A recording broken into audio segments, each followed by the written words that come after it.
मानयोग speaker साहब, ये प्रश्न का मुद्दा है बहुत ही गंभीर है। सर्किट हाउस डेमोक्रेसी का एक प्रतीक हुंदा है तो 3 करोड़ पंजाबियों की धरोहर है। मानयोग स्पीकर साहब, आम राज प्रबंध विभाग डिपार्टमेंट ऑफ जनरल एडमिनिस्ट्रेशन इसका एक ट्रस्टी हुंदा है, उसका काम प्रबंध करना हुंदा है, ना कि उन्होंने बेचना, भावें लीज ते बेचन भावें किसी होर तरीके दे नाल बेचन। मैं ये पूछना चाहता हाँ कि डिपार्टमेंट ऑफ जनरल एडमिनिस्ट्रेशन नूं ये अख्तियार है, उन्होंने कोल ये पावर है कि प्रजातंत्र की इस धरोहर नूं वो किसी प्राइवेट कंपनी नूं गिरवी करा देन।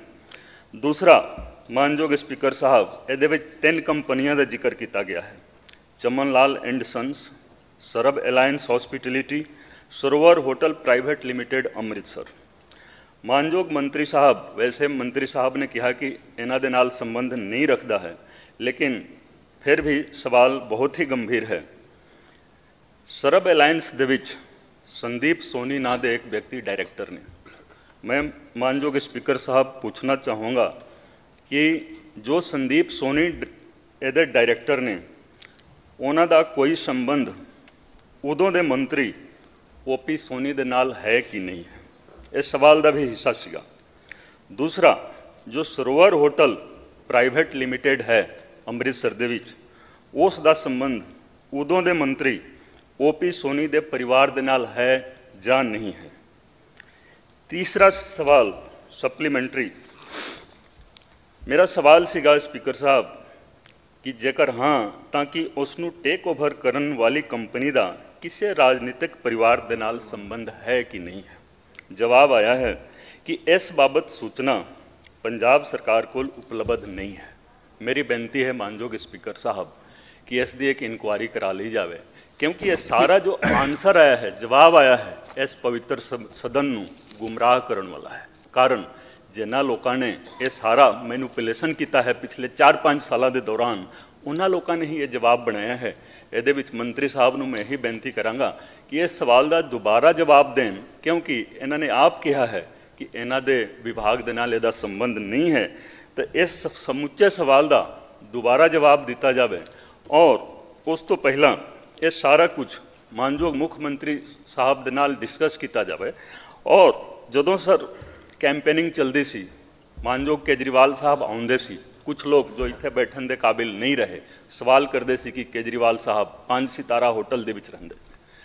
मानयोग स्पीकर साहब, जवाब मैं दिंदा हुंदा सी कि अमृतसर आउंदे ने तो तुसी सर्किट हाउस नूं उस जोगे भी नहीं छड्डिया, तुसी प्राइवेट लोकां नूं तुसी गिरवी करा दिता।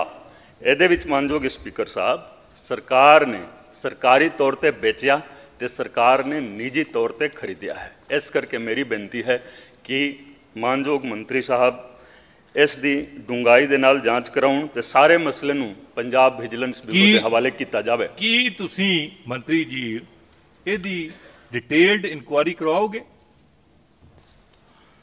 मानयोग स्पीकर साहब, मैंबर साहब ने बड़े गंभीर तत्थ जिहड़े नेगे वो हाउस के सामने रखे नेगे कि साबका मिनिस्टर ओपी सोनी जी, उन्होंने पुत्र संदीप सोनी जी का इन्हां कंस्ट्रक्शन कंपनियों के नाल जां जिहड़ियां कंपनियों नूं ठेका दिता गया उन्हां नाल कोई संबंध आ। साडी फाइल के उत्ते हजे तक इस तरह के कोई सबूत नहीं आए, पर लेकिन मैं मैंबर साहबान नूं इस हाउस दे विच बेनती करांगा जिहड़े भी सबूत उन्होंने कोल नेगे वो सबूत सानूं दिते जाण, सख्त तो सख्त कार्रवाई की जाऊगी, किसी नूं भी नहीं बख्शिया जाऊगा।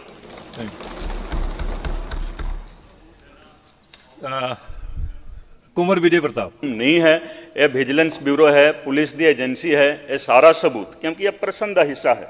संदीप सोनी का नाम छुपाउण का प्रयास किया गया सी इस जवाब दे विच, लेकिन साडे कोल है RTI दे विच असीं लैके तैयारी दे नाल असीं इस सदन के सन्मुख आए हाँ। तो इस करके मानयोग मंत्री साहब ने साडे कोलों जो सबूत मंगी है वो Punjab vigilance bureau, Punjab police दे राहीं ये सारा कुछ सबूत एकत्र कराया जाए, क्योंकि सारा डॉक्यूमेंट्स इन्हां दे कोल है। ठीक है जी। बाजवा जी, मैंबर इत्थे नहीं या who is not a member of the house, ਉਹਦਾ ਨਾਂ I think it's better it will explain जिद्दन इंक्वायरी करा लेंगे तत्थ कुछ आ जाए। ਜਦੋਂ ਤੱਕ ਇਨਕੁਆਇਰੀ ਨਹੀਂ ਹੋ ਜਾਂਦੀ ਕਿਸੇ ਵੀ ਆਨਰੇਬਲ ਮੈਂਬਰ ਆ ਜਿਹੜੇ ਇੱਥੇ ਹਾਊਸ ਦੇ ਵਿੱਚ ਮੈਂਬਰ ਨੇ ਉਹਨਾਂ ਦਾ ਨਾਮ ਐਕਸਪੰਜ ਕੀਤਾ ਜਾਵੇ। ਜੀ